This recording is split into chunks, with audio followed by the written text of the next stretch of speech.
আসি পরবর্তী খবরে। হুড়মুড়িয়ে ভাঙলো কজওয়ে। বাঁকুড়ার শালী নদীর ওপরে ভাঙলো কজওয়ে এবং বিচ্ছিন্ন হয়েছে বহু গ্রাম, সঙ্গে মূল সড়কের যোগাযোগও।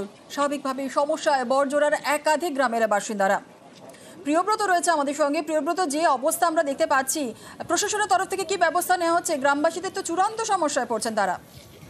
একেবারে জামালদের চূড়ান্ত সমস্যায় পড়তেছে, কারণ বড়জোড়া ব্লকের বিস্তীর্ণ এলাকা জগন্নাথপুর, ভৈরববাটি, আলতোরা, কানাই, নামাই, দদিমুখা, সারদা সব প্রায় 20 থেকে 25টি গ্রামের মানুষকে এই কজওয়ে দিয়ে পারাপার করতে হয়। কারণ এই কজওয়ে একমাত্র বড়জোড়া, বেলিয়াতোড় এবং সোনামুখী এই রাস্তার কিন্তু যোগাযোগের একমাত্র বর্তম। কারণ এই গ্রামগুলির মানুষকে মূলত যারা পড়ুয়া রয়েছে বা কোনো রোগী রয়েছে তাদেরকে কিন্তু এই রাস্তা দিয়ে যেতে হবে, কিন্তু মেন রাস্তায় আসতে হলে সেই গ্রামের মানুষজন সমস্যায় পড়েছে। দুই পারের গ্রামের মানুষজনই কিন্তু চাইছেন যে এই কজওয়ে অবিলম্বে সারাই করা হোক বা পুনর্নির্মাণ করা হোক, পুরোপুরি ভেঙে পড়া উঁচু করা হোক। কেননা শালী নদীতে যে সময় জল বাড়ে, প্রতিবারই বর্ষায় দেখা যায় এই কজওয়ের উপর দিয়ে জল যেতে, এবং এই যে কজওয়ে দীর্ঘদিন ধরে কজওয়ে বাম আমলে তৈরি হয় কজওয়ে, তারপর থেকে কোনো রকম সংস্কার করা হয়নি। স্থানীয় মানুষজন চাইছেন নতুন করে বড় করে কজওয়ে না করলে এই সমস্যা আরো বাড়বে। কিন্তু হঠাৎ করে যেভাবে কজওয়ে গতকাল বিকেলে ভেঙে পড়েছে, মানুষজন চাইছেন যে অবিলম্বে ব্যবস্থা করতে।